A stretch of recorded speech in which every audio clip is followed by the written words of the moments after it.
ലോകത്തിലെ ഏറ്റവും വലിയ മൂന്നാമത്തെ സൈനിക ശക്തിയാണ് ഇന്ന് നമ്മുടെ ഭാരതം. റഷ്യ ഉക്രൈൻ പ്രശ്നമായാലും മിഡിൽ ഈസ്റ്റിൽ അരങ്ങേറിക്കൊണ്ടിരിക്കുന്ന സംഘർഷങ്ങളായാലും ലോകരാജ്യങ്ങൾ വലിയ രീതിയിൽ ഉറ്റുനോക്കുന്നത് ഇന്ത്യയുടെ നിലപാടിലേക്കാണ്. അതെ, ലോകരാജ്യങ്ങൾ ഇന്ന് നമ്മുടെ ഇന്ത്യയുടെ ഓരോ നീക്കവും വലിയ രീതിയിലാണ് ഉറ്റുനോക്കുന്നത്.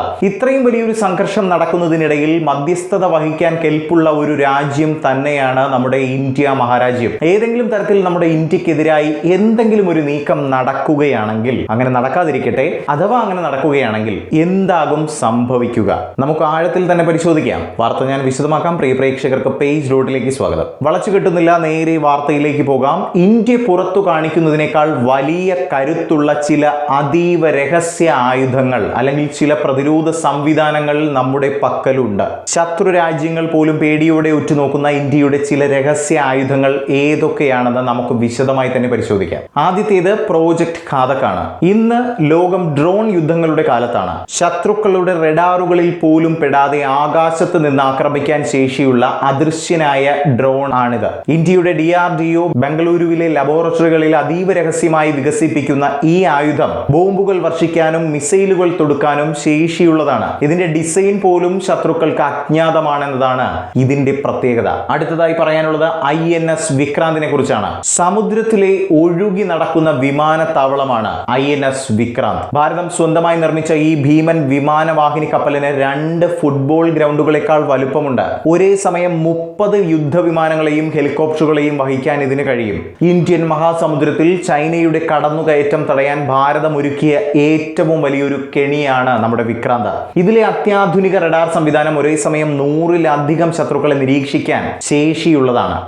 അഗ്നി 5 മിസൈലാണ് ലിസ്റ്റിൽ അടുത്തതായി വരുന്നത്. ഇന്ത്യയുടെ പ്രതിരോധ മേഖലയിലെ ഏറ്റവും കരുത്തുറ്റ ആയുധമാണ് അഗ്നി 5. ഇതിന്റെ പ്രത്യേകതകൾ പരിശോധിക്കുകയാണെങ്കിൽ അഗ്നി 5 ഒരു അന്തർഭൂഖണ്ഡ ബാലിസ്റ്റിക് മിസൈലാണ്. ഇതിന്റെ ഔദ്യോഗിക പരിധി വരുന്നത് 5000 കിലോമീറ്ററിനും മുകളിലാണ്. അങ്ങനെയാണെങ്കിലും ഇതിന് 7000 മുതൽ 8000 കിലോമീറ്റർ വരെയുള്ള ലക്ഷ്യങ്ങളെയും തകർക്കാൻ ശേഷിയുണ്ടെന്നതാണ് റിപ്പോർട്ടുകൾ സൂചിപ്പിക്കുന്നത്. ചൈനയുടെ ഏത് ഭാഗവും നമ്മുടെ ഈ മിസൈലിന്റെ പരിധിയിൽ വരും. MARV സാങ്കേതിക വിദ്യ മിഷൻ ദിവ്യാസ്ത്ര അഗ്നി 5ന്റെ ഏറ്റവും പുതിയ വാർത്തകളിൽ പ്രധാനം multiple independently targetable re entry vehicle എന്നതിനെ കുറിച്ചാണ്. ഇത് ഒരു സാങ്കേതിക വിദ്യയാണ്. ഇതിലൂടെ ഒരു മിസൈലിന് തന്നെ ഒരേ സമയം വ്യത്യസ്ത ലക്ഷ്യങ്ങളിലേക്ക് പല വാർഹെഡുകൾ എത്തിക്കാൻ സാധിക്കും. ഈ സാങ്കേതിക വിദ്യ കൈവശമുള്ള ലോകത്തെ ചുരുക്കം ചില രാജ്യങ്ങളിൽ ഒന്നായി മാറിയിരിക്കുകയാണ് നമ്മുടെ ഇന്ത്യ മഹാരാജ്യം. കാളി ലേസർ വെപ്പൺ. 4ാമത്തെ ആയുധം കുറച്ചുകൂടി വിചിത്രമാണ്. അതിന്റെ പേരാണ് കാളി. ഒരു മിസൈൽ പോലും ഇല്ലാതെ ശത്രുക്കളുടെ വിമാനങ്ങളോ മിസൈലുകളോ ആകാശത്ത് വെച്ച് തന്നെ ഒരു നിമിഷം കൊണ്ട് ഉരുക്കിക്കളയാൻ ശേഷിയുള്ള ലേസർ ആയുധമാണിത്. അതീവ ശക്തമായ ഇലക്ട്രോൺ ബീമുകൾ ഉപയോഗിച്ച് ശത്രുക്കളുടെ ഇലക്ട്രോണിക് സംവിധാനങ്ങൾ തകർക്കാനും കാളിക്ക് കഴിയും. ഔദ്യോഗികമായി ഇന്ത്യ ഇത് വെളിപ്പെടുത്തിയിട്ടില്ലെങ്കിലും പ്രതിരോധ ലോകത്ത് ഇതൊരു വലിയ ചർച്ചാ വിഷയം തന്നെയാണ്. അവസാനമായി ഏതൊരു ആയുധത്തെക്കാളും ഏറ്റവും വലിയ ശക്തി നമ്മുടെ സൈനികർക്ക് തന്നെയാണ് എന്നത് ഓർമ്മിപ്പിക്കുന്ന തരത്തിലുള്ള ഒരു സജ്ജീകരണമാണ് ഇന്ത്യൻ നാവികസേനയിലെ കരുത്തരായ മാർക്കോസ് കമാൻഡോസ്. ദാരിപ്പട എന്ന ശത്രുക്കൾ ഭയത്തോടെ വിളിക്കുന്ന ഇവർ ലോകത്തിലെ ഏറ്റവും കഠിനമായ ട്രെയിനിങ് ലഭിച്ചവരാണ്.